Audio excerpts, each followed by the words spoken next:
તે ગઢે બેઠી મોમાઈ, મોમાઈ માને બાપ. કહેવાય છે કે સૌરાષ્ટ્રમાં જાડેજાઓ રહેતા હતા.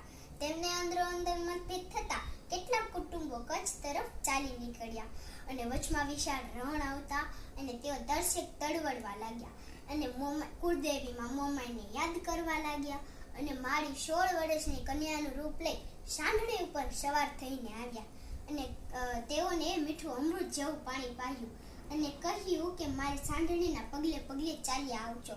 અને આગળ જતા એ ટીંબા પર એ સાંઢળીના પગલા ગુપ્ત થઈ ગયા અને ત્યાંથી માતાજીની સ્વયંભૂ મૂર્તિ, શ્રીફળ, ચુંદડી અને ત્રિશૂળ મળી આવ્યા. અને રજપૂત, ભરવાડ, રબારી અને પટેલ તેવા ઘણા બધા પરિવારોના કુળદેવી મોમાઈમાં છે અને મારા કુળદેવી પણ મોમાઈમાં છે.